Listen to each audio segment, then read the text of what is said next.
কলকাতা মেট্রোকে ঢেলে সাজাবে কেন্দ্র। মেট্রোর একাধিক রুটে কোটি কোটি টাকার বরাদ্দ। বাজেটে শহর কলকাতার জন্য বিরাট ঘোষণা কেন্দ্রের। কলকাতা মেট্রোর কোন রুটে কত টাকা বরাদ্দ হলো দেখুন। শহর কলকাতার বুকে 1984 সালে চালু হওয়া মেট্রো রেল পরিষেবা এখনও এক প্রাচীন ও আধুনিকতার ঐতিহ্য প্রদান করে তিলোত্তমা নগরীকে। একটা সময় উত্তর দক্ষিণে শুধুমাত্র দমদম থেকে টালিগঞ্জ এলাকার মধ্যেই চালু ছিল মেট্রো পরিষেবা।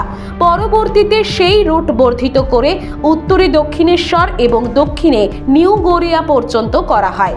আবার অন্যদিকে চালু হয় ইস্ট ওয়েস্ট মেট্রো পরিষেবা।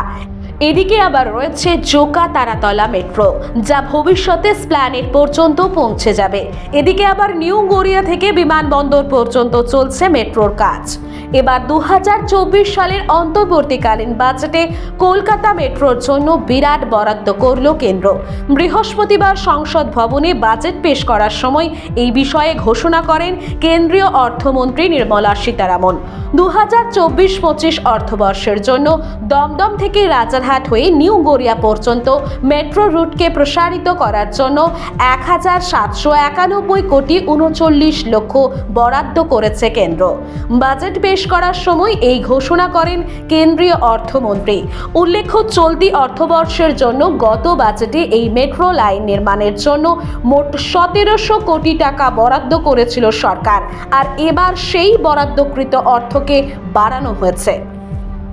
তবে শুধুমাত্র এই রুট নয়, এটি ছাড়াও অন্যান্য রুটেও বাড়ানো হয়েছে বরাদ্দ।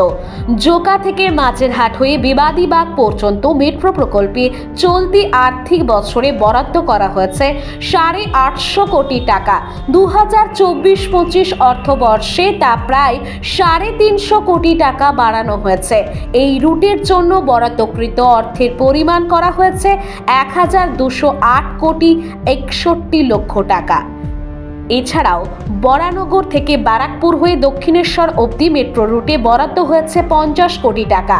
এছাড়াও নোয়াপাড়া থেকে বিমানবন্দর হয়ে বারাসাত মেট্রোর জন্য বরাদ্দ হয়েছে 200 কোটি টাকা।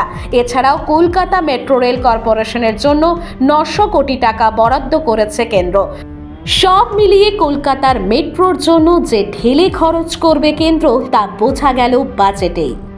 ব্যুরো রিপোর্ট, মহানগর 24x7।